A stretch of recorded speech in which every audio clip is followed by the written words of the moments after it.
Hello, everyone. Thank you for regathering. Our first presentation of the third panel is by Daston Babakan, Xenophobic Modernity, Sovereignty, and the Struggle for Democracy. Daston. All right. Let me just make sure I am in the frame here.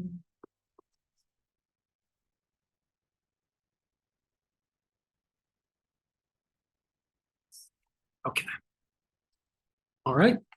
Hi, my name is Daston Babakan. In this presentation, I'm going to talk about the paper I've been working on called Xenophobic Modernity, Sovereignty, and the Struggle for Democracy. So without further ado, in Iran, democracy and the question of how to protect Iranian sovereignty have been interlinked ever since the 19th century. The question of how to protect Iranian sovereignty was one of the core factors behind the constitutional revolution that led to the establishment of the first democratic institution in the Majlis in Iran. But following the constitutional revolution, Iran failed to establish a healthy and long-lasting democratic government. Instead, it was crushed first by the Russian invasion, and then after the country was used as a battleground during the First World War, and then later with the rise of Reza Shah. Since then, Iran has faced one authoritarian regime after another. But just as the question of sovereignty originally helped establish Iran's first democratic institution with the Majlis, the fear of foreign domination has repeatedly been a detriment to democratic development system. This brings me to my argument.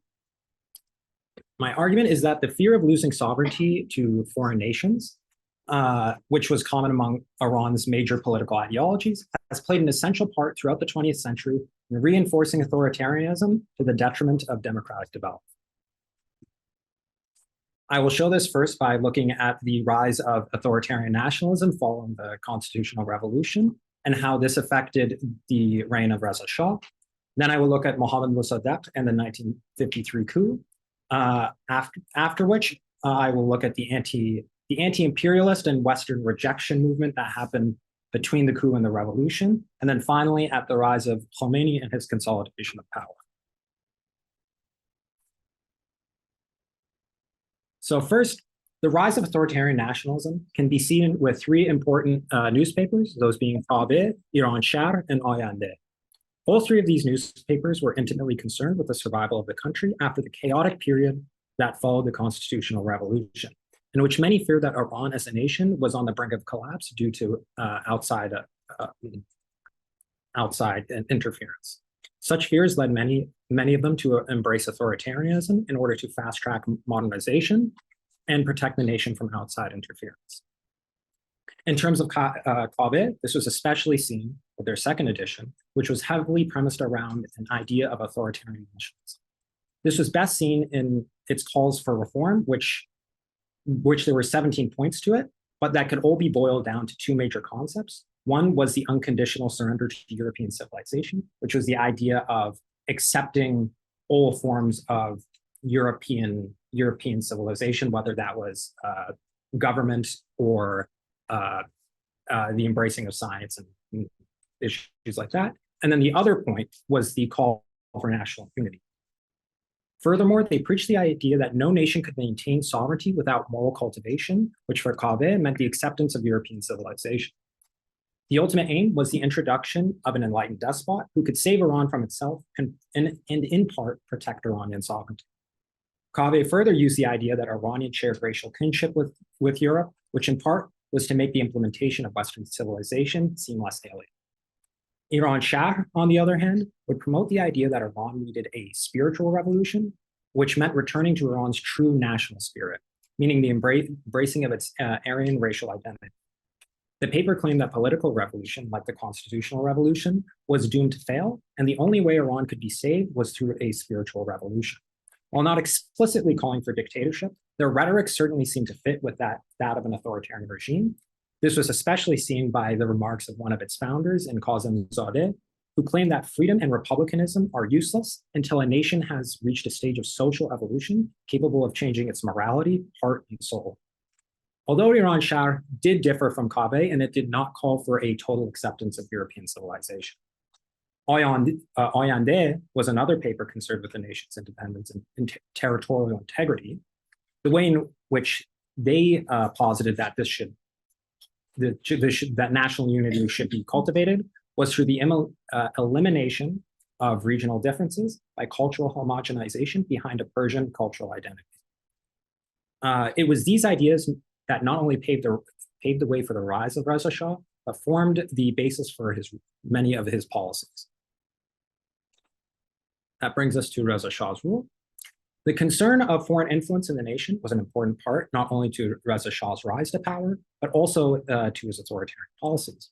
For instance, he would use the dispute over placing British officers in control of the Cossack Brigade to outmaneuver and eventually overthrow Prime Minister Tabatabai, who had come to power with him in the 1921 coup.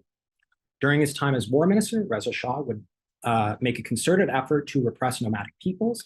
This was seen as central to modernization of the state, but also in reducing foreign interference, as nomadic peoples had been used by foreign powers to further their own interests in the past. But Reza Shah also used this as a pretense to implement martial law, which he used to silence his critics.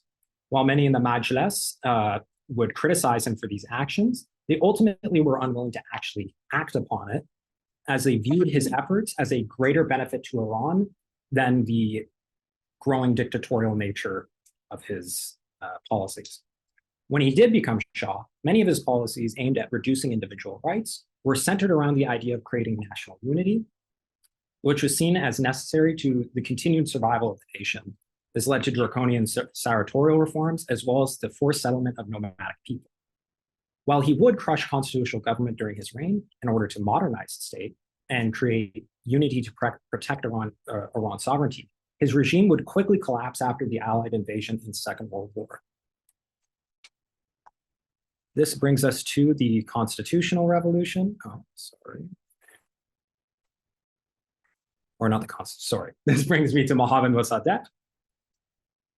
Following the Allied invasion and later their withdrawal, the question of protecting the nation's sovereignty was yet again a central point in politics. And by the 1950s, the desire to protect the nation's sovereign rights from foreign powers would be symbolized in the question of oil nationalization. The British government, since 1914, had control over Iranian oil through the Anglo-Iranian Oil Company, which gained these rights through concession given in the early 20th century. The Iranian oil eventually became Britain's largest overseas asset, and the profits made from the oil were immense, and only 20% of it would go to Iran. This leads us. This leads us to Mohammad Mossadegh's coalition. Many in Iran became fed up with this arrangement and eventually began to call for oil nationalization, a cause that would be led by civic nationalist and democratic politician Mohammad Mossadegh. It was under him that the National Front was formed, and the National Front was a coalition made up of a variety of different political ideologies, from the religious right to the left. The one factor that kept this sort of house of cards together was the shared desire to get rid of foreign encroachment on Iran's sovereign rights over its natural resources.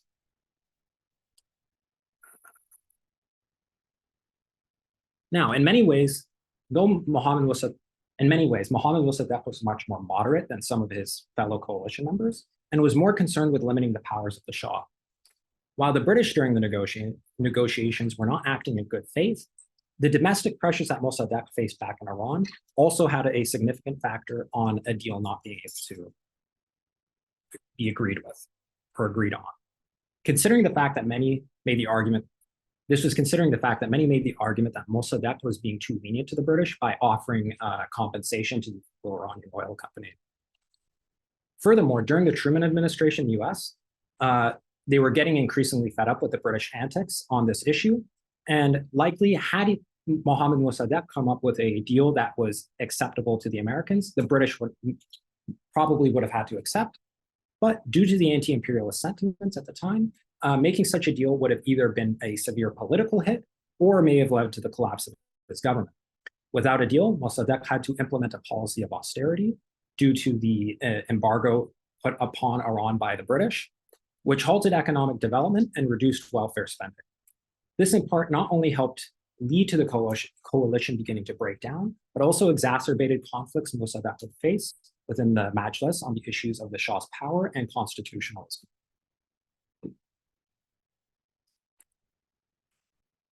With the falling coalition support, he had to increasingly rely on Tudeh for support. While Tudeh were supportive of the anti-British measures during this period, they weren't against all foreign interference and had a very close relationship with the USSR. Mossadegh's growing ties with Tudeh would eventually play a vital role not only in the US deciding to join the British in their attempt to overthrow Mossadegh, but also caused many political figures to actively begin to support the Shah in fear of imminent communist takeover. Now, by the time of the coup, it was the loss of support of key allies and the fear of Tudeh influence that eventually allowed the coup to succeed. It was the support of Ayatollah Kashani for the coup that eventually allowed the second coup attempt to succeed after the first had failed. This was in part a result of the Tudeh actions following the first coup, when they called for the overthrow of the Shah and the establishment of a People's Democratic Republic, which had a very similar smell to the way a lot of Eastern European states had ended up as satellite states to the USSR. And it was with the support of Ayatollah Kashani that eventually the second coup was able to succeed. In hindsight, it may have been better for Mossadegh to come to some kind of oil deal in order to focus his efforts on domestic politics, economic development, and the efforts to limit the power of the Shah in favor of a democratic regime. But at the same time, it might not have been, considering the sort of anti-imperialist rhetoric at the time, and maybe his government would have survived. The wave of anti-imperialism that came to dominate all else ironically helped lead to a coup that was backed by foreign powers and paved the way for the autocratic rule of the Shah, and yet again, halting democratic development. The period between the coup and the Iranian Revolution would see a rise in the idea of that Iranians should reject the West and embrace its authentic identity.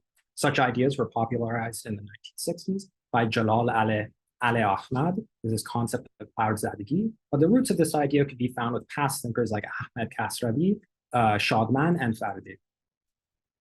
The way to fight against corruption brought on by the West and its machine, according to such ideas, was to embrace Shia Islam. Ali Shariati would later help turn such ideas into a revolutionary model, for example, by preaching the idea that Shia Islam was about social justice and fighting oppression, through invoking the ideas of the martyrdom of Imam Hussein and the Battle of Karbala. While Kasravi, Ali Ahmad, and Shariati were anti-clerical and believed that Islam had been corrupted over time, the political-minded clergy still used much of the rhetoric put forth by these thinkers in their criticisms of the West and the Shah. Conspiratorial thinking in regards to outside forces, meddling in Iran, was especially prevalent during this period. This was especially seen with the left, as they often used Marxist historical interpretations and worldviews to craft narratives about foreign interference. This was not unique to the leftists, though. The conspiratorial beliefs were prevalent on the religious right as well. Such things were especially seen with Khomeini's ideas of Islamic in the writings of Hakamat Islami, which was an amalgamation of sermons by Ayatollah Khomeini, who would link the 1906 constitutional revolution to a plot by the British to destroy Islam and implement man-made laws. Furthermore, in Khomeini's conception of Islamic government, it was the ulama who should rule, and even going so far as to say that the Majlis should be abolished, and that in its place a small group of clerics should run the affairs, as only God had the right to legislate. He also tied the overall worldview to being able to protect Iranian independence from imperialism. But to be clear, it was not through these views that he came to be the undisputed leader of the revolution, and it was mainly his close followers and allies who were aware of such ideas of Islamic government. Instead, during the revolution, he would preach a very liberal nationalist viewpoint while keeping the anti-imperialist rhetoric. This allowed him to unite people of varying political ideologies. After assuming power, Khomeini began to change his rhetoric and his actions to one of consolidating power around the clergy loyal to himself. The core way in which he did this was through invoking the fear of outside powers. For example, during the drafting of the Constitution by the Assembly of Experts in 1979, there was a growing amount of opposition to the powers that were being given to the role of the supreme leader, and how these powers had the potential to lead to another dictatorial rule. While pressure was mounting by opposition forces on this, Khomeini would use the Shah's arrival in the US for medical treatment to ramp up anti-imperialist fervor. And through this, he also claimed that the opposition within Iran were former supporters of the Shah and were connected to the US. Such rhetoric eventually led pro-Khomeini students to storm the US embassy, believing that the Shah's arrival in the US was the beginning of a plot to coup the government. While Khomeini did not directly plan this, he was, can I just say this? Yeah. Okay, I'm at the end. He would never let a good crisis go to waste. So he used the heightened fear of US imperialism that followed this, as well as using documents found within the US embassy that connected people who were opposing the Constitution with the US, which allowed, and also this event allowed Mehdi Bazargan to resign, leading to the implementation of a constitution that was far from democratic. Yeah. All right. Thank you very much. And you got couple of questions?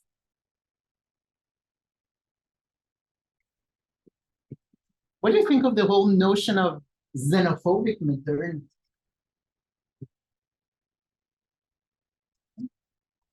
Persuasive? I might be missing something because I missed the presentation. No, go ahead. I feel like a large part of modernity is the process of producing discrete categorization. Mhm. And fundamentally, it's tied to any kind of categorization requires identification of another, and that furnishes the groundwork Mhm. for any kind of xenophobia. I feel like it enables it in a way that pre-modernity doesn't. Yeah, I'm going to agree with that. I think in the case of, especially throughout the 20th century, this like otherizing of the outside and also like demonizing them, not necessarily unjustly in many ways, because it wasn't like, the US, the Brits, the Russians were great to the Iranians or weren't willing to put their own demands on them. But it did eventually get to a point of a view that they had their hands in everything, and it also created a feeling that there was no agency from Iranians themselves. So like Ayatollah Khomeini after the hostage crisis and this idea of showing that Iranians did have this agency, I think would have undoubtedly been very powerful to people who have accepted an idea that the Western powers were so strong and influential. Thank you much. The next presentation is by Sara Molaie, who will be speaking on Iranian modernity and women's sovereignty.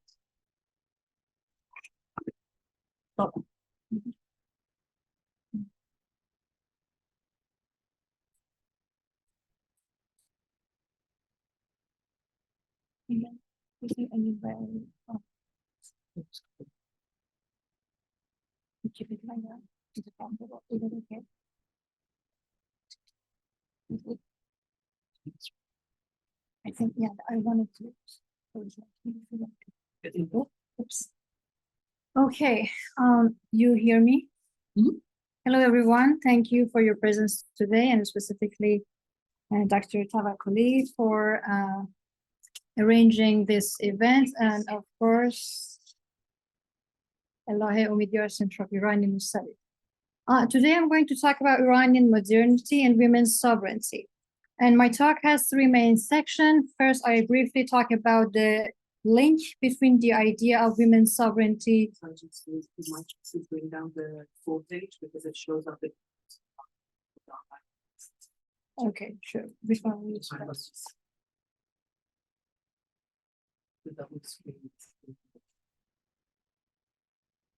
Is that what you, okay, perfect. Okay, no problem. Yeah, I have three main sections. First, briefly talk about the idea of women's sovereignty and the Pahlavi dynasty.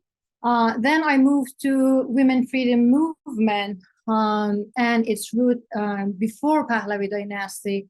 And actually in 19th century at some point. And after have a brief review of women's freedom movement in Iran, I'll touch on women literary movement and talk about actually 3 different genres and the formation of literary movement and the role of women who contributed to the formation of the literary movement. When we think of women's sovereignty in Iran, it's commonly remembered with Iranian women's suffragette in 1963 by Mohammad Reza Shah. And is usually understood as a phase following his father's unveiling policy in 1936. And as we see in this photo and the other photos, it first touched the royal body, and quickly this policy was imposed upon the other classes of society. Photos of Reza Shah visiting the schools, girls' school, shows that they are uniformly dressed, but definitely unveiled by force. While Reza Shah, it's important to remember that Reza Shah's policy was a forcing policy, and as this image shows, it is the other extreme opposite of what we are experiencing, what women are experiencing in Iran through the policy of veiling or the forced veiling. So Reza Shah's unveiling policy was not out of his sympathy for women's emancipation or celebrating their rights. Ang Gillier and Aude Dufourn, in their book A Strategic Imagination, say women's suffrage was introduced most of all by political elites who strove for the creation of new independent nation states from within larger dynastic empires or on the ruin of the latter.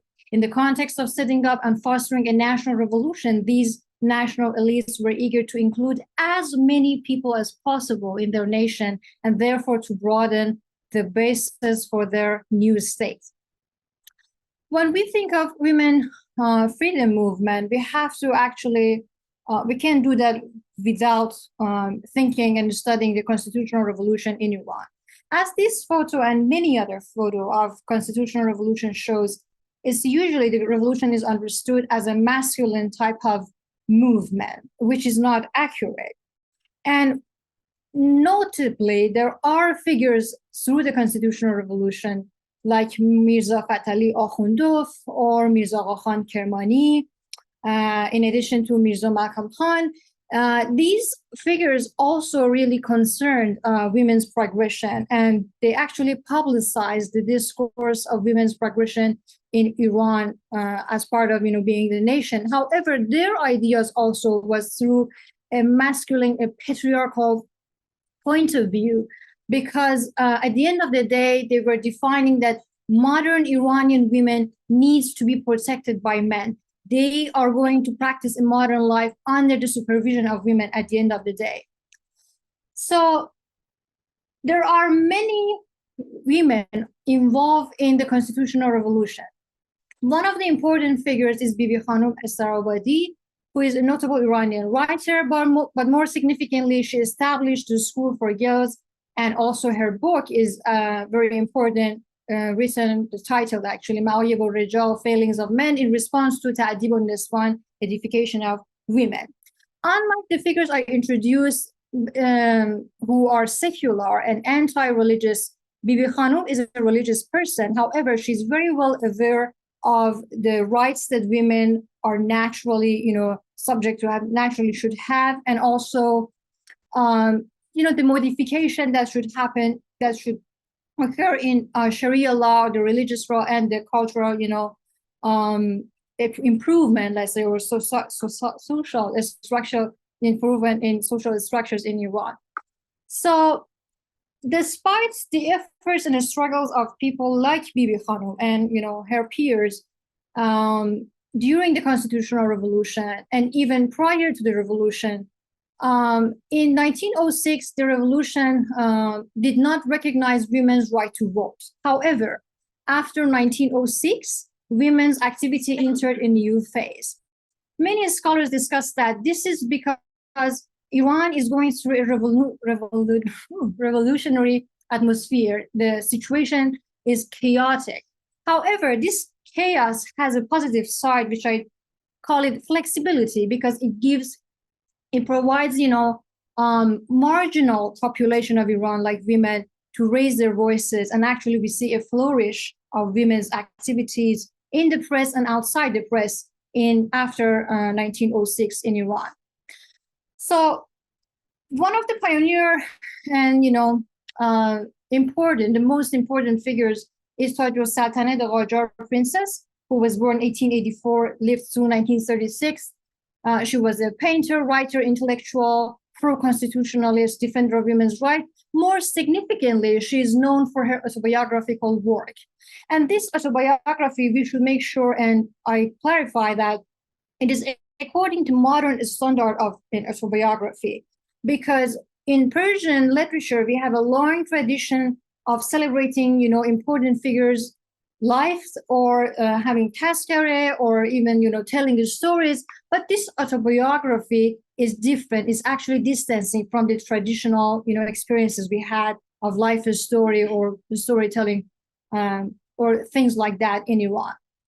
Dr. Najmabadi, who wrote actually about and on her memoirs, explained the first extensive piece of new writing by women was Sajid-ul-Saltaneh's memoirs, written sometime around 1914, when she was about 30 years old. Given the autobiographical nature of these memoirs, they constitute an invaluable source for learning about how a woman's idea of reform, how these ideas differed from those of her male contemporaries, and what was the inherent of breaking through social and moral boundaries. I have an excerpt from her memoirs, but for the sake of time, I'll skip that. But I'll touch a bit on the significance of autobiography as a genre. First of all, autobiography is a narrative of self-discovery, and it usually has certain facts that authorize new subject the audience, the reader, to engage with the author's story. Thus, when an autobiography is written by a woman, women audiences find that narrative as mirrors of their unspoken aspiration. Theorists like Sidonia Smith, she, in her book, A Poetic of Women's Autobiography, she explains patriarchal societies have fictionalized women, and responsively, women autobiographers have challenged this construction. So this is really important, because in Iranian nationalism, we see that how national mythic stories or fiction places women in an abstract realm rather than make their reality, or acknowledge their realities as being, the true citizens of Iran. And this autobiography of Sajid-ul-Saltaneh is going to actually make women's life real, would realize their being as citizens of Iran. Other theorists like Spax, for example, she claims that artwork and personal liberation give birth to creative spaces for women's self-expression. So an autobiography is not just image or mirror to see yourself, but it also gives you a space to express yourself. Like her Lindsay Bloom, she says, or she believes that, this is not a quotation, but that's her assertion and argument. Literature is not just it's a space. It gives birth to free spaces where readers can create new selves in real life. So let's pause on that. And our next speaker is Sadiqeh Dawlatabadi, who also was born in the 19th century. She's well known for her contribution to women's freedom movement, establishing the school year, but more significantly, her Zaban Zanan, as Konyar earlier discussed, that in which she completely dedicated her writing and others' writing to women's rights. Sanusarian explained that the establishment of the Zaban Zanan newspaper was the beginning of a long-lasting campaign for women's rights. Dawlatabadi once said that witnessing the forced marriages of 8- and 9-year-old girls in Isfahan was the main moving force in her activities. Dawlatabadi has a huge concentration on women's unveiling and women's education. She led, women's network across Iran, and was very outspoken about her critics against the political system. In one of her lectures in 1922, she says, freedom and national government do not resolve well when the masses of the nation are ignorant. So it is necessary to prepare the masses to first read and write so that they can think clearly and also be able to use the enlightened thoughts of writers who write in the capacity of the nation. So they clearly distinguish the path from the trap. Yes, they should read and understand. صدیقه دولت‌آبادی usually echoes the ideas and even talk about the activities of women movement across the world, and was very aware of these movements, in all other continents. Our next important figure is Fakhrulmuluk Zandpour, known as Zandokh Shirazi, who is about a generation younger than Sadiqe Dawlat-Abadi. And she is also a poet, essayist, a radical feminist, established women organization, Majma-e Inqilab Nisman. And one of the significant facts about her is that she changed her masculine last name to a feminist last name. And that shouldn't be simply taken as changing your last name for the sake of your interest in feminism. So because literally her masculine last name means the son of Zand, Zand is an 18th century Iranian dynasty with Persian heritage. She changed that to a daughter of Zand, meaning woman, the daughter of woman. And by changing her name, she's actually breaking from a traditional, suppressive, and patriarchal past and introducing herself with her feminine or the feminine equivalent of her last name. She's putting herself at the entrance or the gate of a new phase, which is feminist rather than being patriarchal, is at least inclusive, and it's not blindly traditional like the past. Other than that, she is very much appreciated for her poetic language.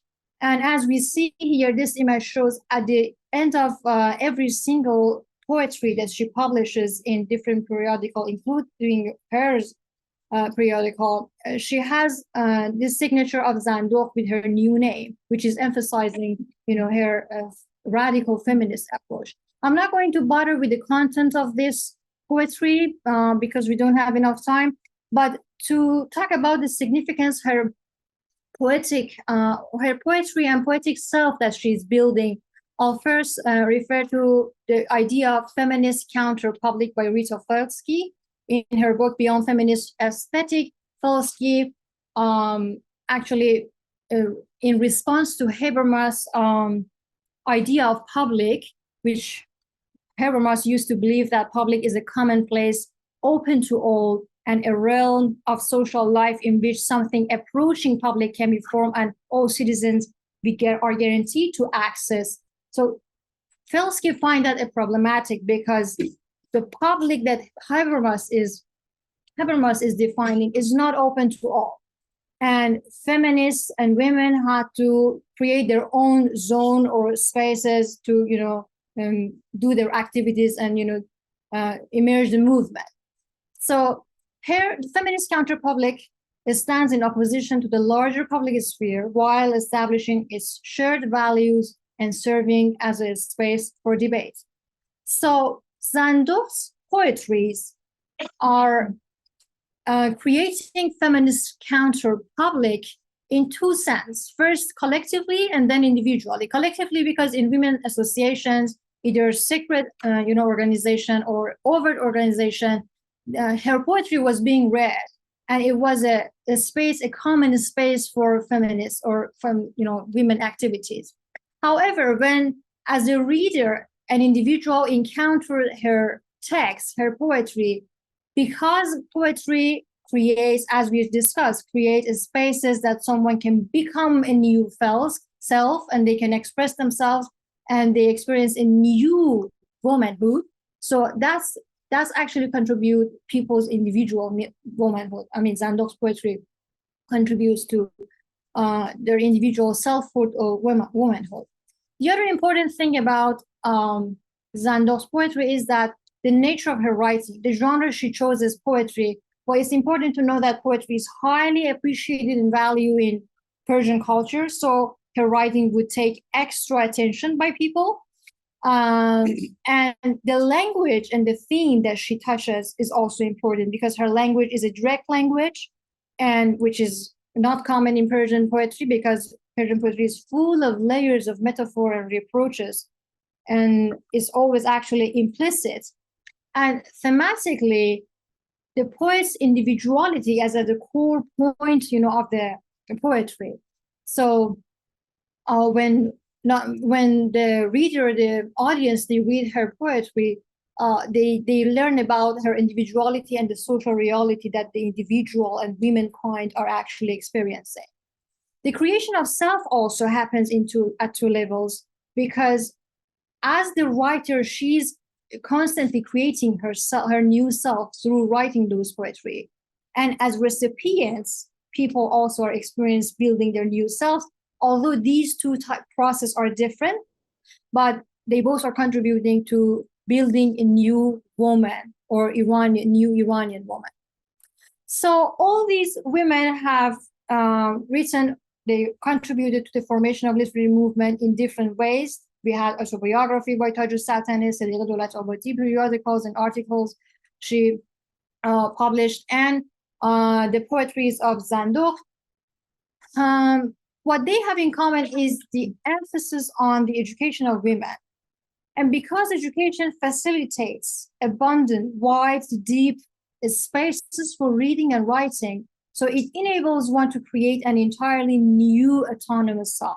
And that's why education is so important. So it's not just an extra opportunity to get involved or to take advantage. It is about to become new. It's about Iranian women's newness, and of course contributes to women's sovereignty. So out of the result of women's activities and efforts, persecutions even, through the women freedom movement, we see social changes that we remembered as important moment of women's sovereignty in Iran. And my point is that we shouldn't make this mistake that women's sovereignty is a top-down or something that is bestowed by the state of Iran, but it was actually the result of, at least by name, they may actually get the credit or carry that. However, it's out of the endeavors of Iranian women as marginal or marginalized community of Iran. And I pause here. Thank you very much.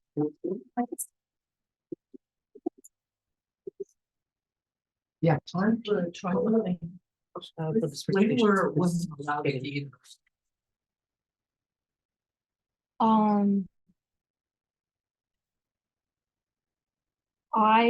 I'm not sure. Yeah, sorry about that. Do you remember? with the development of University of Tehran, women So were it's allowed. during Reza Shah. Yeah. I think. Yeah. During Pahlavi day. Yeah. Sorry, I'm Other not questions? bothering the questions online. Question on if you came across this, like what was like the wider, I guess, literary reaction to these poetry? Not were they critical that they were or that they were pushed? Like come across it. You mean in the press? If In the press, maybe amongst other or there are many reactions against women's activities. But also positive engagement. At the same time, yeah, there is a huge power or forces to support it. So it's going kind of in parallel, I would say. Yeah. For example, Zandokh enters into a dialogue with prominent poets of If, her own. sorry, Just Yeah. one note, Mhm. Zandokh's radical feminism as reflected if in we her name put the change goes presentation through into full three presentation stages. Initially, when Zand, people want to present, Son of and Zan. Son you of have the Zan, Zoom here, then then goes to share Zandokh, this screen, which is the Son of this desktop. daughter of That's Zand. Share yes. She's women, Then and that's like, and she signs in a lot of Full the sign, poetry full of the screen. later time. And then It's when called- we're done, we it's can take it Zand off and come back to the Dokh. Yeah, I skipped that part because Daughter of- we didn't have time. So this would Very give. good. Thank you. Thank you. to them. Next phase. Jevan, Konyar, refashioning Kurdistan, situational answers to the Kurdish question in the 20th century Iraq. Yeah. Second, I just want to preface by saying that You want to? thanks. It's going to pale in comparison to the other presentations, but Oh, um, being like, I've triaged it so that there's more of a focus on the thesis I'm trying to convey than the evidence I've used to convey that. So if it feels like it's lacking in that sense, I just want to get it out there that that's a deliberate choice that I've made. It work? Yeah, so people can see your presentation, but our cameras. Okay. So refashioning Kurdistan or Kurdistan, or however you want to pronounce it. The following approaches the problem of Kurdish recognition through language policy, and that's one of only several possible approaches to this. The thing is, the modern nation state and its psychological underpinnings, they're contingent on an imagined natural correspondence between territory, history, and language. We're focusing on language. These all coalesce to engender a bounded and limited exclusive community.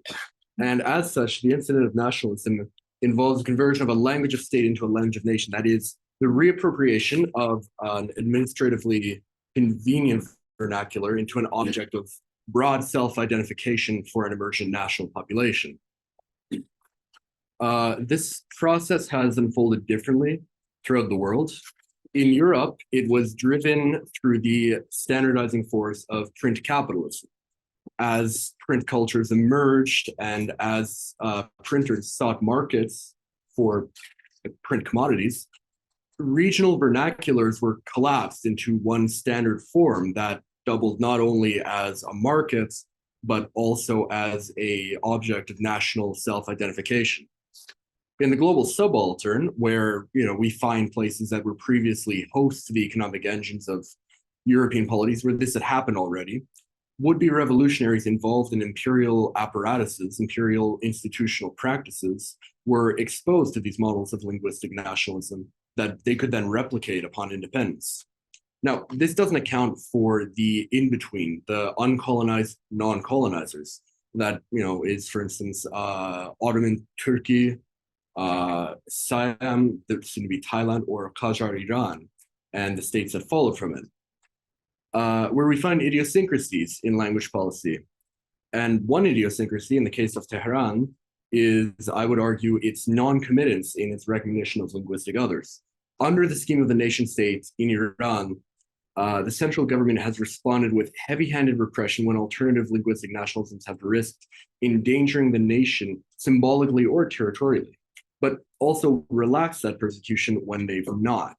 In this sense, Kurdish or any other vernacular has been continually refashioned, continually weaponized in a sense as a strategic tool. Its difference has been heightened or lessened in response to the threat posed by the group associated with it.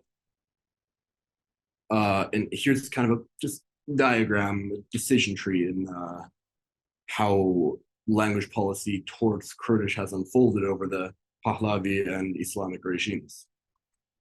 So I thought a great way to illustrate this would just be to timeline political developments that have influenced language policy and then responding language policy. So politically, the entire Pahlavi regime in its early years occurs with the Simco revolt in the background. That was an Ottoman-sponsored revolt led in Urmia, led by a Kurdish tribesman, Simco. I think he was of Shikak, I forget his full name, but that was put down upon the ascendance of the Pahlavis, and that was already there. It was baggage. In 1946, we saw the declaration of the Mahabad Republic in Mahabad, and within that same year, its collapse. The Mahabad Republic was founded alongside an Azerbaijani People's Republic, both with the support of the USSR, that was immediately withdrawn, and both fell apart soon after. In 1955, we saw the formation of the Baghdad Pact, and that was an anti-communist alliance between then the Hashemite monarchy in Iraq, Iran, and several European states. And that would collapse in 1958 with the ascendance of the Ba'athist regime with Saddam Hussein, came later. I'm being anachronistic there, but in 1958, the Hashemite monarchy was deposed and the Baghdad Pact fell apart. In 1961, we saw a Barzani-led Kurdish rebellion in Iraq begin. And this coincides, eventually there is a degree of support afforded the Barzanis by the regime in Tehran at the time. Later in 1970, there's increasing SMKI militarism in Iran itself, Mujahideen activity in the decade preceding the Islamic Revolution, and it begins to militarize at this point. In 1975 or 79, there's the Islamic Revolution. And in 1980, immediately after, there's the Iran-Iraq war that begins in Kurdistan, but extends across the border and implicates what's today part of the KRG. From the standpoint of language policy, Persian was recognized officially as Iran's only official language by the Qajar regime in 1906. But in 1939, we see the emergence of the Academy of Persian Language and Literature.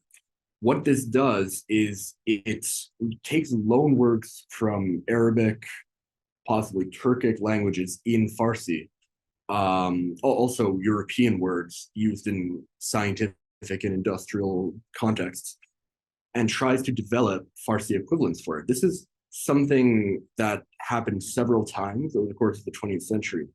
And coincident with this is a tightening of educational policy and the grip that Farsi has in the classroom.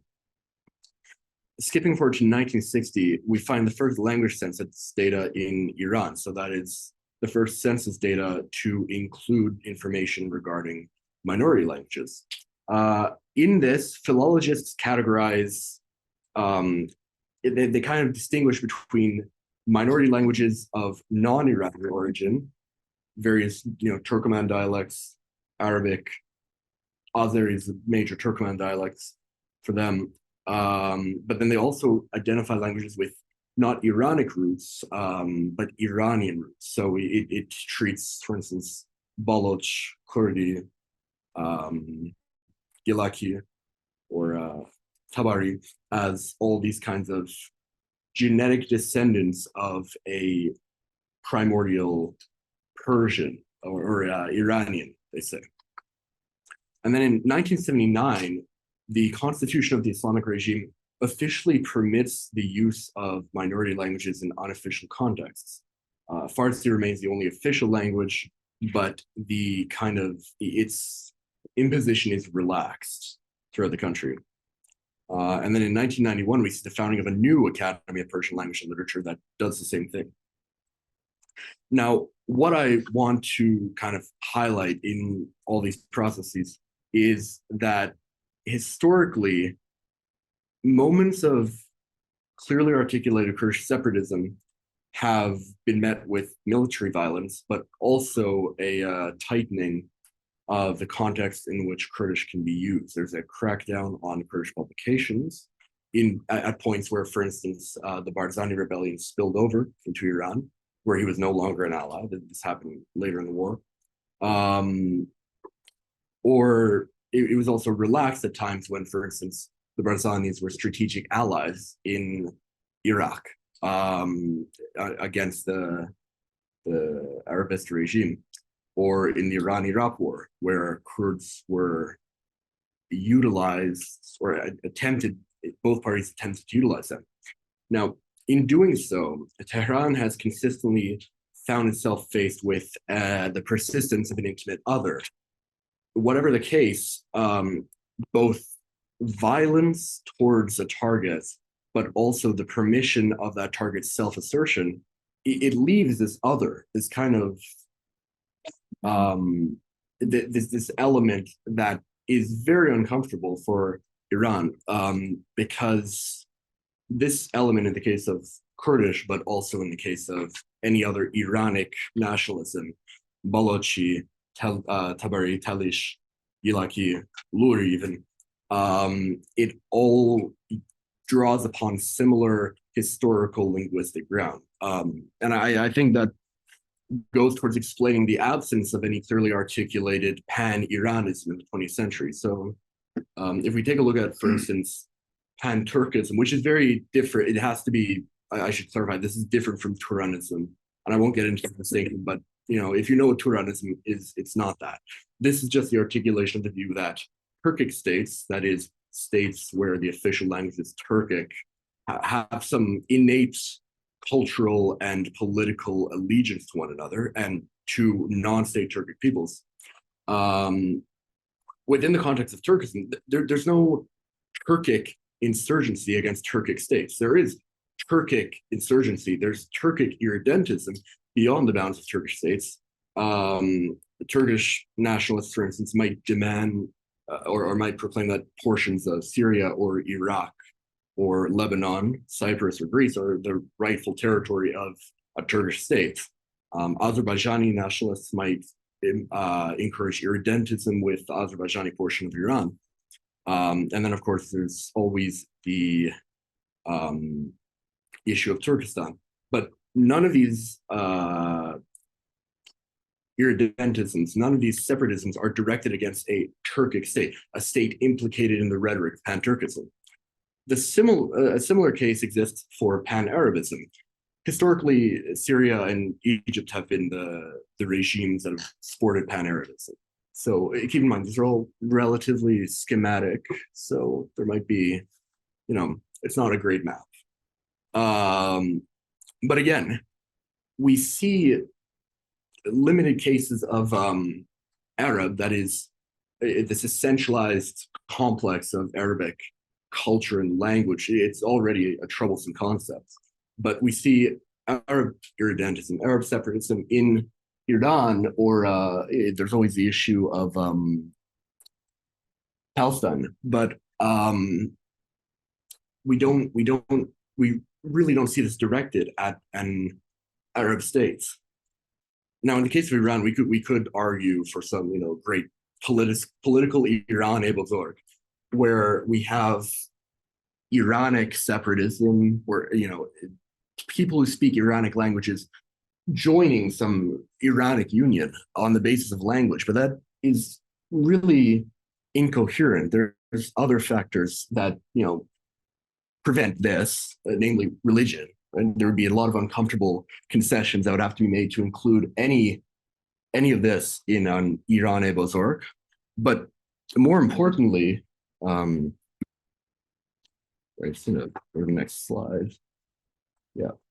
More importantly, the assertion of a political greater Iran based on a unity of Iranic peoples, it would legitimize claims that are that would dismember current Iran, Kurdish claims, Baloch claims, Lurish claims, even if we want to take it to its logical extreme, Gilaki, Mazdarani, or Talish claims.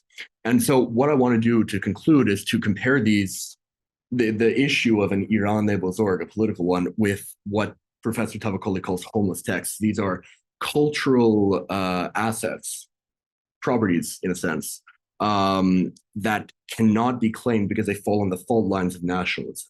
To claim these properties at any point involves an uncomfortable concession on either side. And such is the case with any kind of Iranism.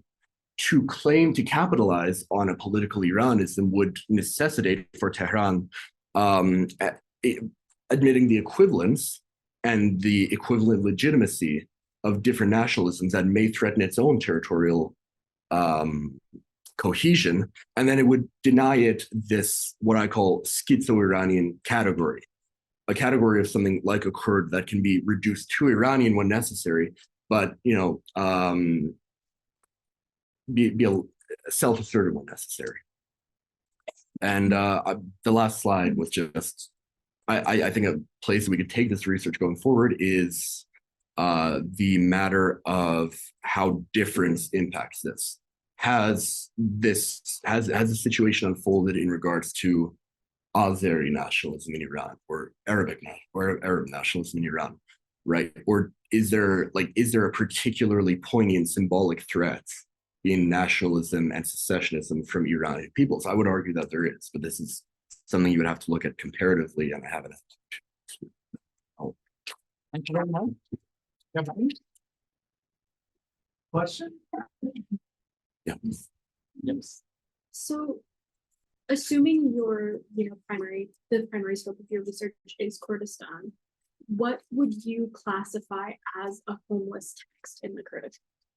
I would, so I'm not really talking about a text in this sense. I'm talking about Iranic nationalism as the equivalent of a homeless text, something that functions or is approached by these different parties, Tehran and Kurdish nationalists, as a homeless text. Something that they can't claim because it's the implications would be defeating. Yeah. I think there's a chat. Or it's Jane. Jane, Yeah, please. let me. Professor Lewison.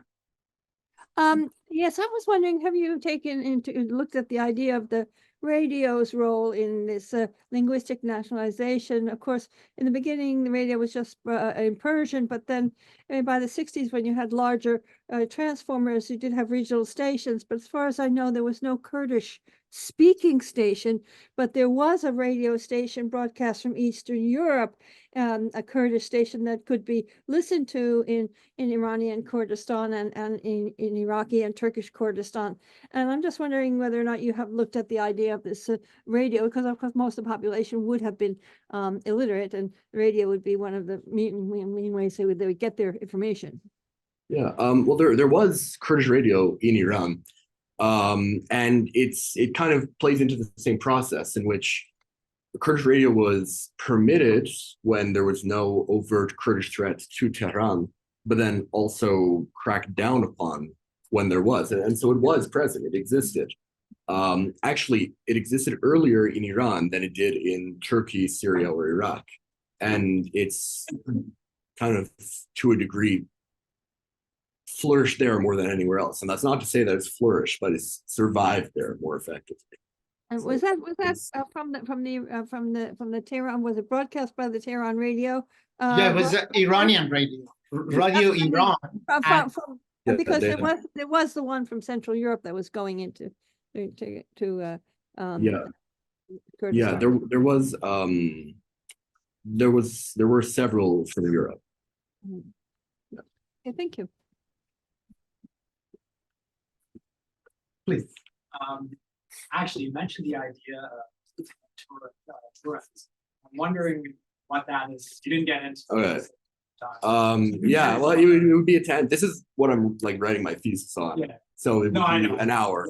But Turanism is a much more militant and much more demanding version of Turkism. So Turkism is politically very palatable to the nation states, right? And it flourished kind of immediately after, or kind of in the prelude to the independence war in Turkey. So before Turkmenistan, Kazakhstan, and all these other nation states, to be at the time they didn't exist, were absorbed into the Soviet Union. Then, with Turkey trying to balance its relationship with the Soviet Union, it disappeared for a while. It saw a resurgence when Turkey joined NATO in the 50s and took on a much more anti-communist role.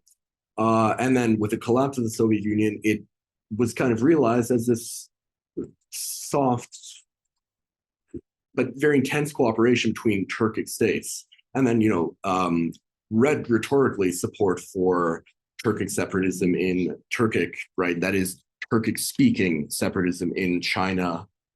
Turanism is like the political unification of Turks, the creation of a grand Turkic state. Equivalent of Iran Bozorg.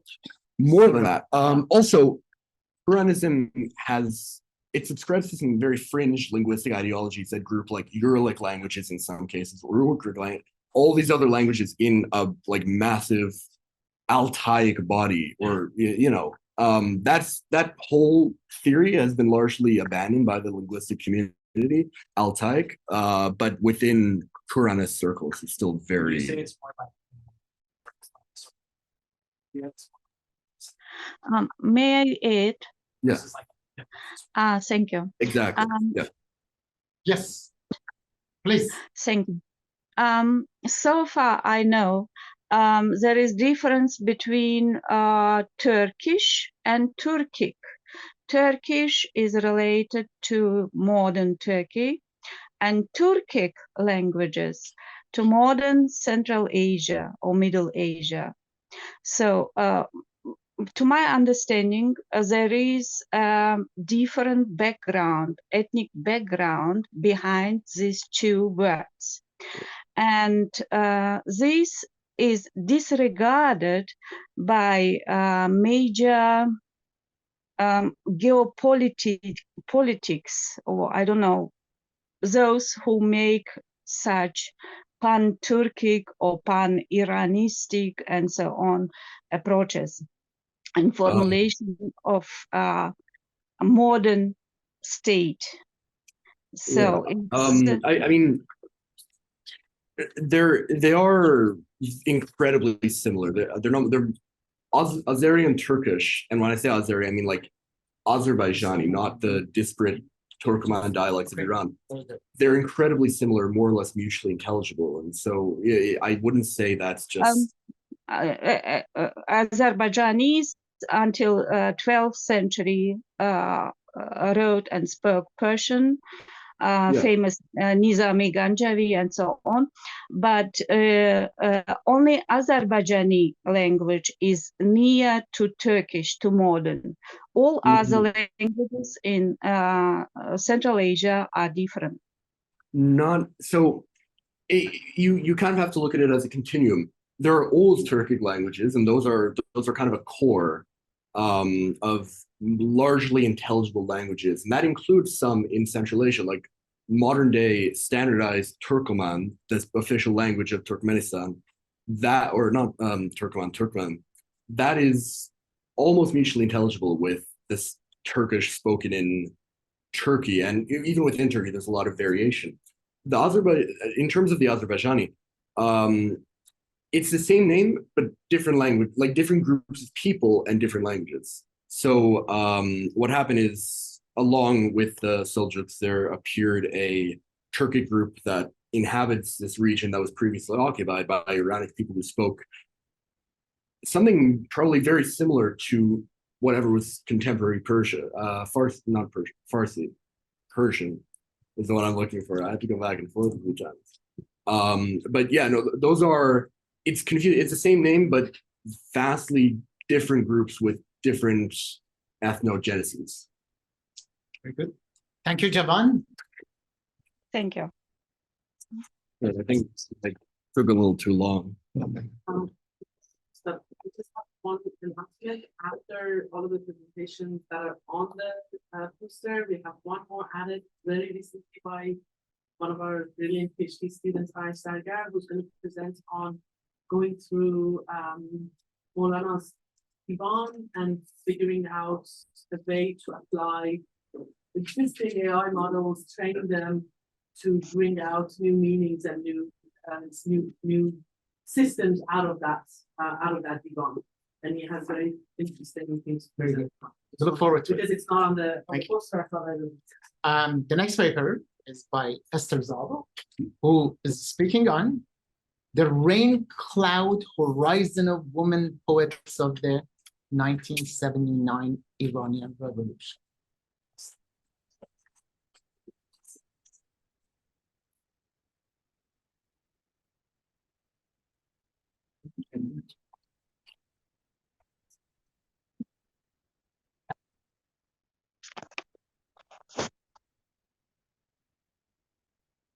So as you can see on my first slide, I will look into, or I have looked into the revolutionary poetry written by women during the 1979 Iranian Revolution. And in this paper, I especially paid attention to the temporal and historical underpinnings of their poetic output, how they perceived history and time. So here first I put just two poems written by Farid Moshiri and Mina Asadi, and you have probably heard the Farid Moshiri's poem, I'm hopeless from man without a doubt. The future Kaaba of Iran is a woman. It has been cited like frequently during the Zan Zendagi Azadi movement. But nobody knows, however, about those revolutionary women poets who shared and still share their vision, that of Moshiri. So we can see here Mina Asadi's poem, which was published during the 1979 revolution in a summer issue of Jozve Eszter, which was whose chief editor was Ahmed Shamlu. And it reads, the bow is ready, the arrow is ready, the enemy is ready too. There is only a need for a new Arash. All my friends in this era or during this period. So Moshiri plagiarized. Yeah. So it begins with an enumeration of the essential elements of a battle, as you can see, all of which are ready except for someone to take up the weapon itself. And similarly to Moshiri, Asadi invokes the heroic archer figure of Iranian mythology, Arash, who placed his own life in the arrow's launch to take back the land of Iranians from Afrasiab, according to the legend. And even though there is no alteration in the gender of the hero, just like in Moshiri's poem, which would suggest that this new Arash is a woman, the poem, as an implicit call for political action, indicates well that women revolutionaries realized the importance of revolutionary times. And my study aims to demonstrate how women's revolutionaries imagine themselves also as agents of history rather than subject to history, and how much they were aware of their historical importance during the revolution. So earlier scholarship generally dismissed their poetry, claiming that women's revolutionary poetry lacks a distinct female voice. Everybody working on like feminist literary theory, working in the field of feminist literary theory is like looking for female voices, and oftentimes scholars miss the political voices of women. And I'm really trying to emphasize that these political writings are indeed have something feminine. If we really want to look for those feminine kind of features, we can find those as well next to the political. And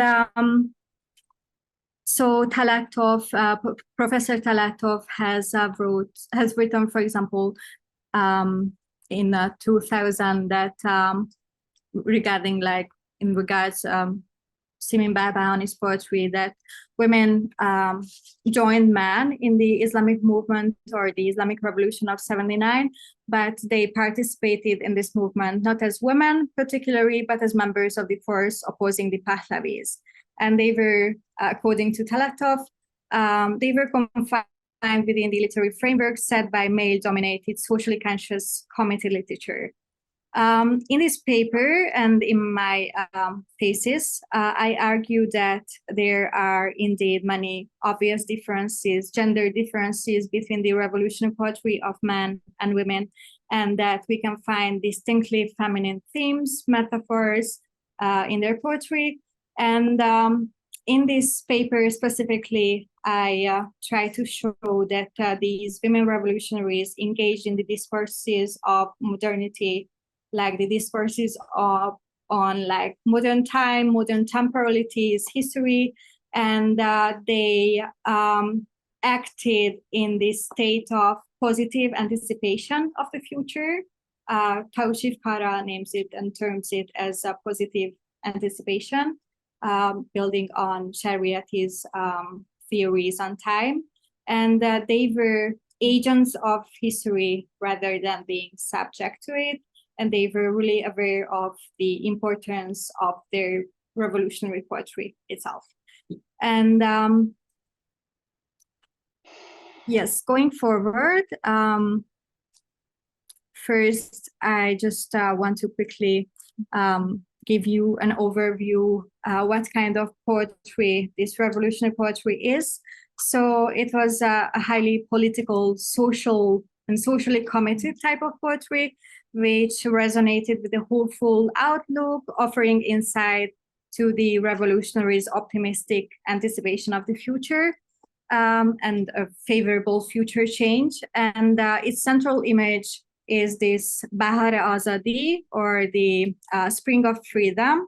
And you can see here a few notions which frequently occur and reappear in these poems, like waiting, Antazar, rain, breathe, green fields, thirsty flowers. As you can see here, this is a cover of the Ferdowsi magazine, published during the revolution, and it depicts like a ghost-like woman at the background, who is the Spring of Freedom, Bahar Azadi, and you can see the martyrs, the revolutionaries, the dead bodies from which this tulip, the symbol of the martyr, grows.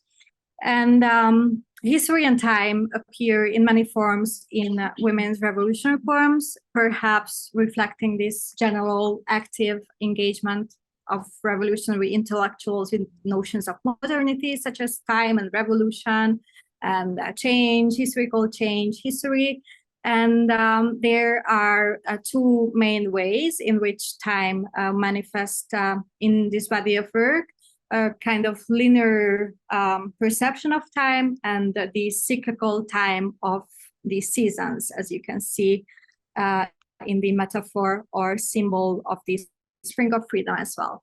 In the poetic language of the revolutionaries, military rhetoric and the dark images of blood, suffering, the sufferings of the martyrs are oftentimes juxtaposed with the promise of a brighter future, a change in history, and these are usually metaphorically pictured or symbolized with the metaphors of the Spring of Freedom, escape from a cage, and a morning breeze, which blows from the realms of the light and sun, for example. I have listed a few more here, and you can see many temporal notions as well in these in this body of work: the cycle of seasons, the movements of the sun and earth, the change of day and night, history. They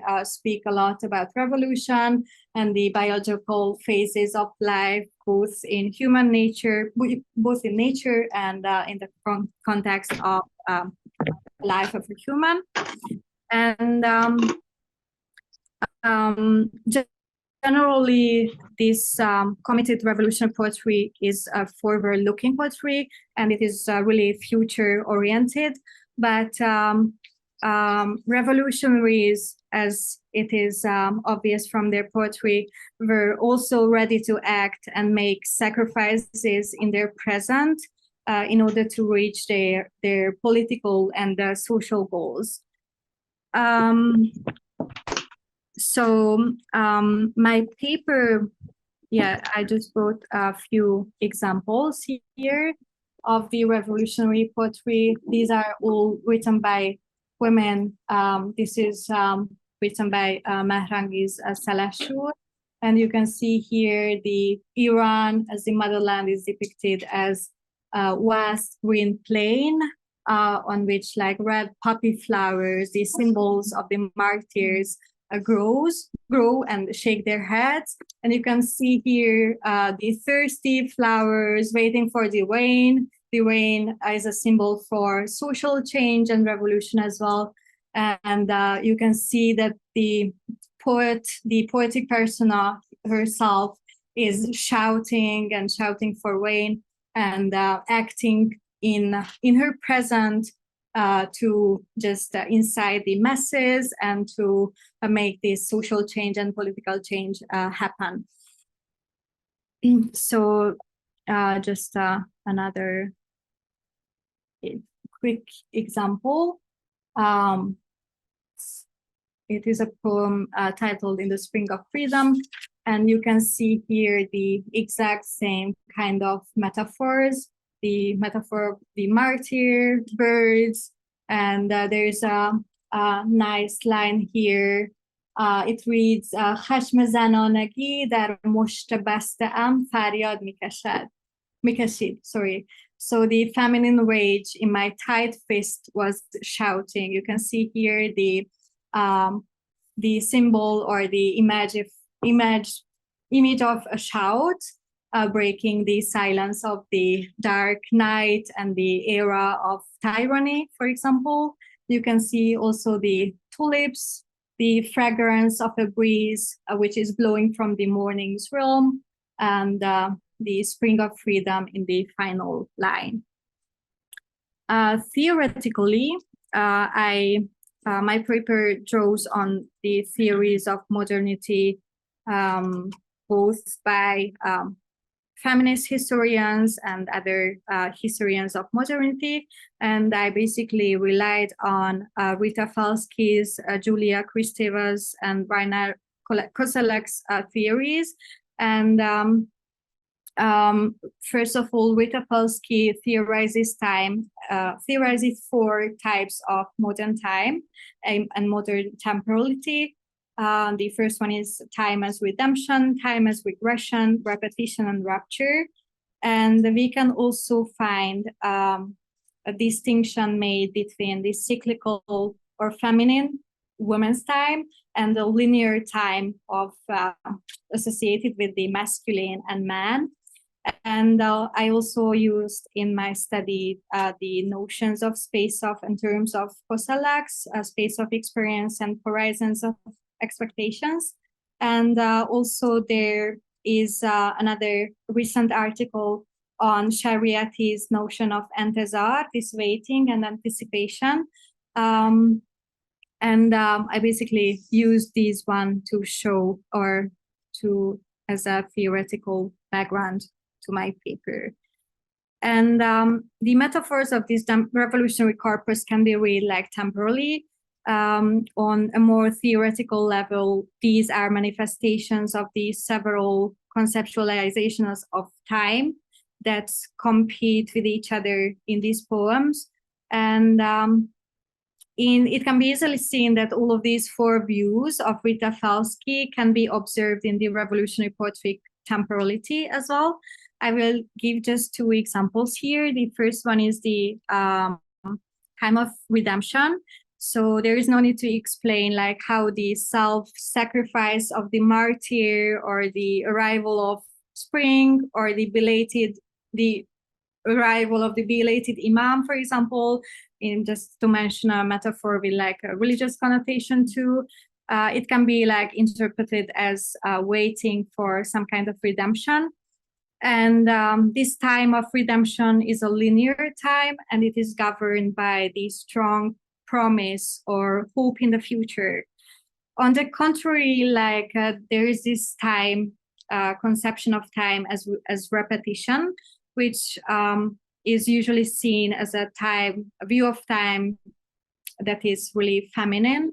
And this cyclical notion of time doesn't really fit with modernity, but it is present in this revolutionary corpus because of the emphasis on the cycles of seasons and the return of spring, for example, that you have that we have seen here again. And the simultaneous like existence of these differing time patterns might seem contradictory at first, but this proliferation of times creates like a harmonious whole in these poems, and it is in the present of the revolutionary. So it is in the waiting where these two big narratives meet together. And the dominant concept of this intezar or waiting, which is like everywhere in these poems. So it is during this waiting when these contradictions dissolve, and these two, the linear and cyclical times somehow meet, in my opinion. And the notion of this present is a shared kind of present between these two linear and the cyclical times, or these narrations of times, because it is a space this present in this poetry is a space and time for like constructive, revolutionary, and liberating action. And it is shared by these both of these imaginations of time, both the cyclical and the linear theorization of time. And it is a present of the revolution. It is the present of the fighting against oppression, in which the revolutionary poet could envision a brighter future. And Tawsif Kara also points out in connection with the Iranian Revolution that its temporality is its most like revolutionary aspect, with this notion of intezar. And he shows that this anticipation, or this waiting, this intezar, according to Shariati's conceptualization, it rejected the future as the focus of the political, and instead of that, they rendered the present as the place of the space of political activism. So Kara theory seems to be true for the revolutionary poets as well, because in their Ars Poeticas, in poems which speak about their poetry and the reasons behind the production of their poetry, they usually call attention to the importance of their own political activism through poetry. And finally, after this long introduction, we reach at the poems themselves. So I brought, again, just a few examples. We don't have time to read them all aloud, but these are all in some sense Ars Poetica. So they speak about and talk about the importance of producing and composing poetry during the revolution. And you can see here in Nahid Baghari's piece that she addresses her own poems, and she calls them little newborn poems. She compares them to toddlers and like child, and this is a really common metaphor for the poems in women's revolutionary poetry. So this is really unique to their imagery. And we can see here that she tells the poem that it is not the time for comfort and sleeping in the poet's flowery bed of dreams, because she says that these poems grow in pain, these poems grow in the city, in the inflammation of the hands in chains, and that these poems have to rise in order to save the nation and to contribute to the revolution. Yes, so just one more thing I wanted to add here is that you can see that this poem as well demonstrates this optimistic and future-oriented outlook as a general characteristic of the revolutionary poetry, but at the same time it calls attention to the importance of acting now. And in the Persian one, in the next Ars Poetica written by Batul Azizpur, some of you have already seen these parts of this poem. So it was also published during the revolution, and it begins with this provocative assertion that the poem is born to a loving mother who nurtures it everywhere she goes.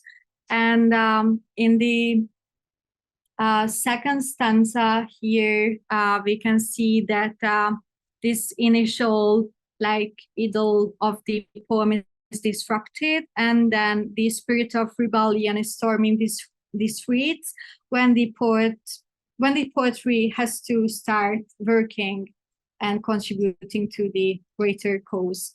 And at the end of the poem, it ends with the reinforcement of this idea that women, passersby, and children are the ones who have this power of poetry, and that the leaders, the male leaders of the revolution and the regime do not know this fact. And just finally, a last poem written by Sima Sahar. It is called Savar Tarikh, titled Savar Tarikh, the Horseman of History.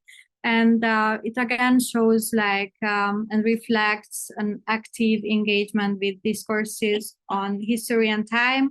And Sahar's poem as well shares a few thematic features with the previously discussed poems, as it can be also read as a warning of the dangers that a wrong historical decision can bring forth. In this as well, history is seen as a linear, comparable to the traditional Sufi image of the caravan of life, which metaphor is here merged with the horseman of history. So we can see here a horse as well and camels in the last part. And while the previous Ars Poeticas emphasize the ability and the power of the women poets to write history and change its direction, Sima Sahar, or at least the poetic subject of the poem, is placed outside of history here, and she only observes its movement, as you can see here in the last part as well. That it calls for the, so it waits until the rider, this ignorant rider falls off his camel in this case. Nevertheless, this outsider, this observer, the poetic personal articulates their personal wish that she is waiting for the fall of history's rider from the back of his horse. Which might suggest that despite being an outsider, she is indeed interested in the future unfolding of history, or it can also suggest that women had this ability to see or were aware of those rain clouds on their horizons. So, and that's how I end my presentation. I hope it wasn't very good. Thank you very much. We are out of time, but one or two real questions. Don't hold back.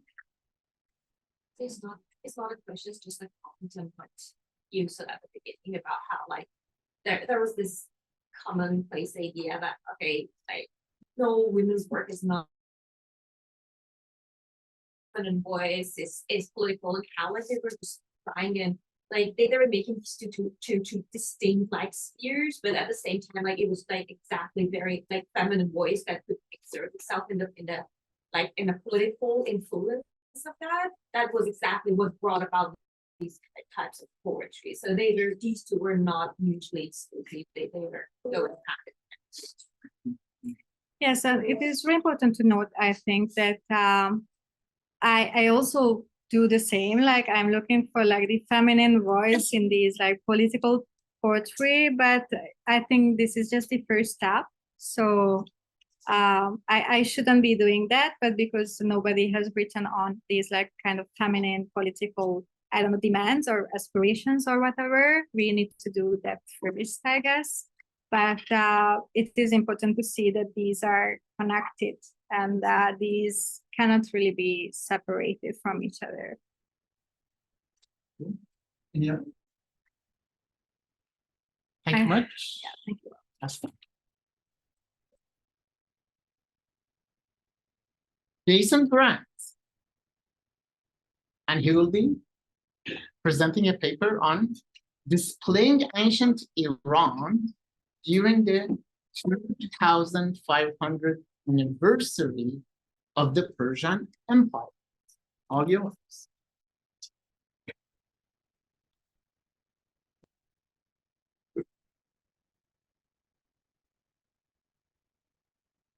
So hello everybody, my name is Jason, and yeah, I'm going to be presenting on the displaying ancient Iran during the 2500th anniversary of the Persian Empire. To talk about a bit about what this is, this was a celebration that was put on by Mohammad Reza Pahlavi in 1971, where he sought to kind of celebrate the really the 2500th anniversary, the founding of the Achaemenid dynasty by Cyrus the Great, and the beginning of Persia and eventually, Iranian culture. This celebration was a pretty deliberate attempt to associate ancient Persia with its modern Iranian counterparts and really create a linear narrative of kingship and culture that can be traced directly from Cyrus the Great to Mohammad Reza Pahlavi. He focused on promoting the monarchical practices of Iran and believed himself to be a descendant of Cyrus the Great. Not like a literal descendant, obviously, not like a blood-related descendant, but more of a cultural representation of Cyrus and a sort of modern reimagining of Cyrus the Great. In a way, he was kind of presenting himself as the modernized version of this ancient, great king that founded Persia and began this empire that he now views himself as a continuation of. These celebrations took place at Persepolis, where Mohammad Reza Pahlavi gave a great speech in front of the tomb of Cyrus. There existed sort of mysticism to his speech, which is cited by a lot of authors, and it seems as though the Shah was attempting to add himself to this legendarium, which he was trying to draw, doing that in a literal sense, being in front of the tomb of Cyrus, and doing it in the, cultural sense, trying to draw that connection between those two. He wanted to maintain the glory that Cyrus evokes when, his name is discussed. Photographs and articles which focused on Iran's ancient culture were distributed internationally and nationally. It was a very modern way to present this kind of ancient culture. There was an integration of kind of technology into Persepolis as these celebrations took place. That was necessary, just to hold these. And in so, it was a very modernized version of this very ancient location. This would end up being criticized because failures to represent certain aspects of the culture and specifically a lack of consideration for Iran's Islamic history and lack of authenticity regarding some of even the foods that were served at the event and stuff like that. The image shown on screen, that was a photograph that was commissioned by the Department of Tourism during these celebrations. And I think it kind of illustrates that, they're really trying to promote ancient Iran or ancient Persia specifically in a modern context and promote that kind of, this is from the Department of Tourism specifically, they're kind of encouraging an international, involvement in their country. The idea being that, if you come to a modern Iran, you can experience this ancient culture. There's a very clear connection that's being drawn between these things. So Mohammad Reza Pahlavi, as a descendant of Cyrus the Great, as I mentioned, he really, really focused on the monarchical aspect of Persia and of that ancient history. And that's what he really focused on kind of throughout the celebrations, especially at the beginning, like I mentioned with the speech and everything. This was likely an attempt to kind of bolster his own kingship and associate himself with the mythos behind the Achaemenid dynasty. It was somewhat successful internationally, as several scholars did refer to him as being undoubtedly a descendant of Cyrus. You can find articles that were published even in the US and Canada, that were saying that he was a descendant. They could see, what he was going for with that. And yeah, the focus on a very linear nature of the kingship in Iran, the idea that a king started it and there's been a continuation of that all the way up until the current Shah, and he's just an extension of that. He's a direct extension of Cyrus in that sense. And then, yes, as I mentioned, there was also a kind of failure to recognize some other aspects. By focusing so heavily on this, there would eventually be a kind of protest. People would be upset. People would criticize it for the extravagant hubris, the excessiveness of all the celebrations. But for Mohammad Reza Pahlavi, there was definitely a focus on that kingship aspect. That seemed to be what he was advocating for the most, especially from an internal perspective. So all of this seems to be in the idea of creating a sort of hegemony within Iran. And I think this hegemony can kind of be split into two major categories, internal and external. So internally, he wanted to create a cultural hegemony, which would create a very distinct narrative, which connects, the ancient Persia to modern Iran. This idea of unbroken rule, and he sought to create this internal narrative, which would promote a sort of cultural unity in Iran, and a cultural unity specifically that acknowledges him as the king, as the leader, as somebody they would want to look up to, the same way that Cyrus the Great was looked up to. It can also be seen as kind of a monarchical hegemony. So the emphasis on that monarchical history, and by focusing so intensely on this narrative of kingship, that kind of bolsters his own legitimacy in many ways. And he is associating himself with the mythos of Cyrus, the mythos of Cyrus as being just or like a glorious king. In this portrayal in the modern era, he's kind of meant to represent that.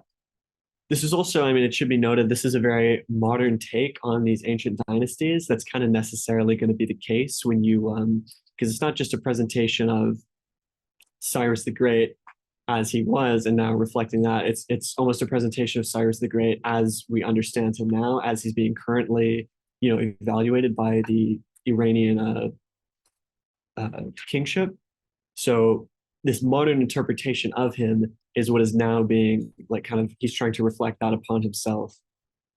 But the interpretations of Cyrus have changed over the years. So it should be noted that this specific kind of legendary, mythological culture that he's trying to associate himself with, that is an intrinsically kind of modernized version of all of this.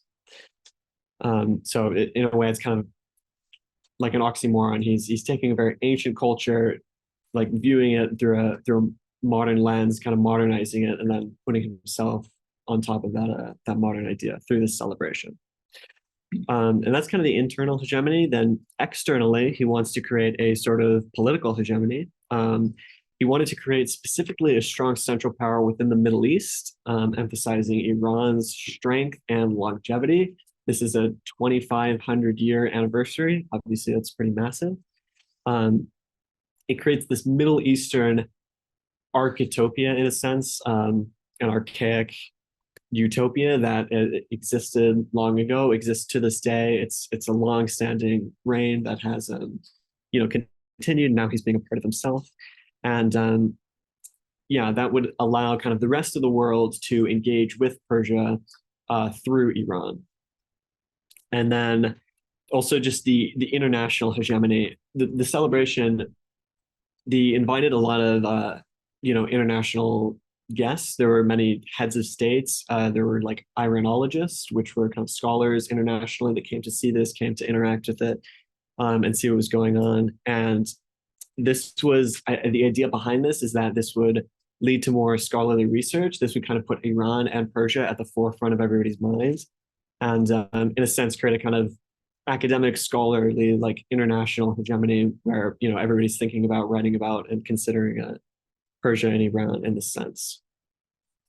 So those are kind of the goals behind it. The celebration, looking at the local response. So the local response was pretty resoundingly negative, especially with the benefit of hindsight. We can see that the Shah was really unsuccessful in creating this hegemony, and especially considering he was overthrown in a revolution only 8 years later.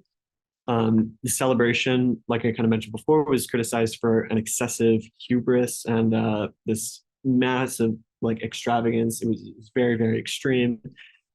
And this was specifically happening during a time when a lot of people believed Iran to be in kind of a poor financial situation. So so much, money being poured into this celebration, which was largely meant to kind of benefit and impress international people. A lot of local Iranians, I think, recognize that as being a, kind of unfair. Yeah.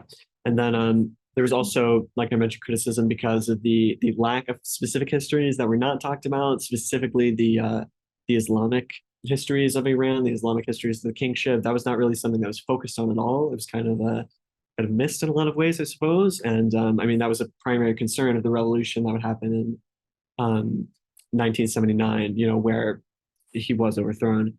And the international appeal kind of led to that clash of cultures. Like I mentioned, the intrinsic modernization, the global aspect of these celebrations, which was kind of supposed to be and kind of advertised, at least originally, as something that was intrinsically Persian and intrinsically Iranian, it wound up being something that was, very beneficial to a lot of other people. So some historians would argue that this is what led to increasing unrest in the country, which, eventually accumulated in him being overthrown. Obviously, that's not the only thing that led to him being overthrown. That's not the only thing that led to the revolution, but it very likely could have contributed to it. And then the international response, it was a little bit more successful in the fact that there was a lot of scholarly work, a lot of writing was done about these celebrations. A lot of people were talking about it, but even internationally, it was criticized for the excessive hubris, the extravagance of it all. People thought it was a bit too excessive, and some people did kind of recognize the failure to recognize certain aspects of Persian culture. So that led to a lot of criticism. And then,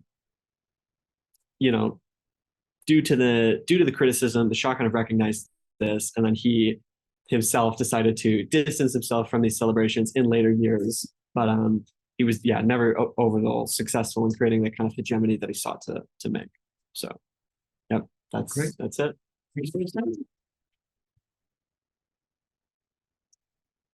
Any question? Please. Did you look at the international magazines titles about this ceremony at all, or not? Yeah, I did. In my paper, I have a couple of citations from like the New York Times writing an article about like the speech and stuff like that. Yeah.